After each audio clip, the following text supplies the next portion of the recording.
And now I'd like to welcome to the program Wawrzyniec Konarski, political science professor. Hello, sir. Good morning, and thank you for joining us today. Good morning. I'm joining you with a pleasure. However, of course, the circumstances we are having around are quite inspiring and sometimes also complicated.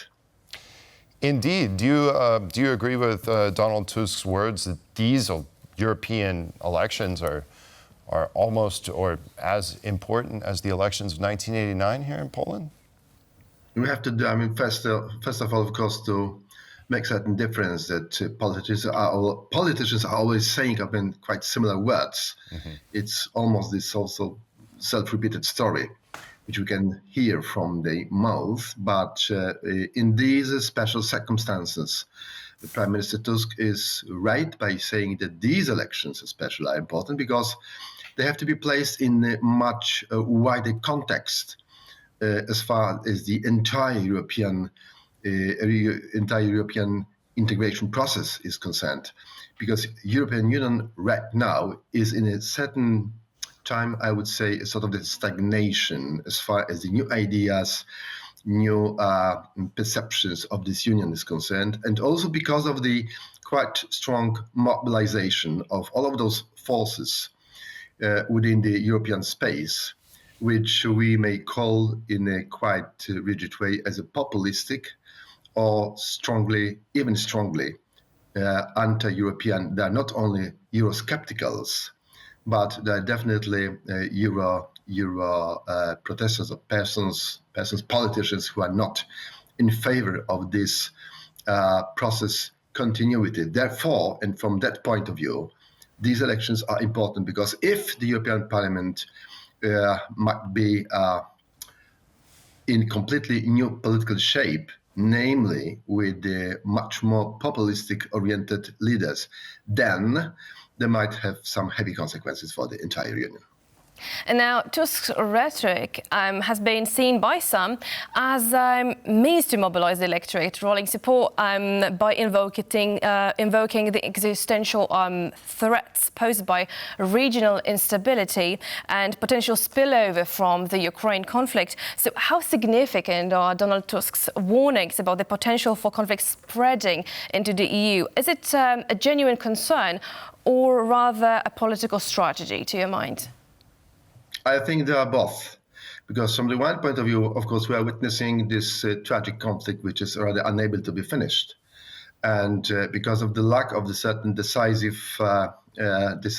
moves or steps to be undertaken from the, let's say, entire Western community, this war is still absolutely unable, of course, to be predicted as far as the final result is concerned.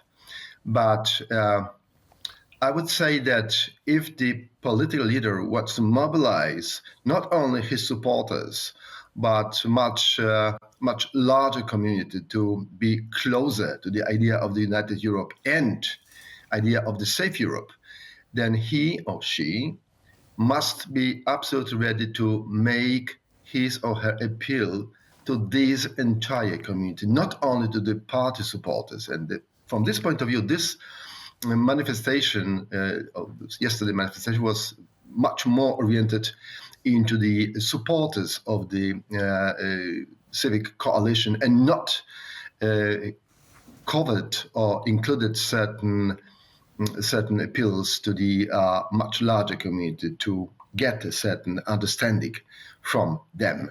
Therefore, I think from the point of view of the quality of the content and of the preparations to such events like manifestations, this manifestation, in my mind, was slightly or even more weaker in terms of the appeal than these two last from June last year and October. Well, it sort of seems like a deja vu to some extent. If we look back at previous elections, national elections, the former ruling party, Law and Justice, used the same exact key words, if you will, main themes, if you will, and that is safety, that is the threat posed to us by Russia, that is the informational warfare. Do you think it's a Is this a good choice? It seems rather populistic. Is this a good choice for say, the Civic Coalition to run on this platform instead of highlighting some serious policy differences that it has with, say, its direct competitor, Law and Justice? First of all, if there's any politician who wants to be, of course, more active, he has to be active in a sense of formulating some new ideas. So I'm right. I'm sharing your point of view about that. And from this point of view, and from the rhetoric which has been finally adopted by Prime Minister Tusk, it was not very original in my mind, and definitely also the certain mood or spirit within this manifestation was of much weaker in a sense of the enthusiasm. People were just coming like for the sort of the picnic, and I did not notice that there was sort of the determination to be manifested by the people who gathered yesterday. Unlike in case of the politicians who were trying, of course, to mobilize people using some of the argumentation, but this argumentation, I'm afraid, were to a certain extent futile.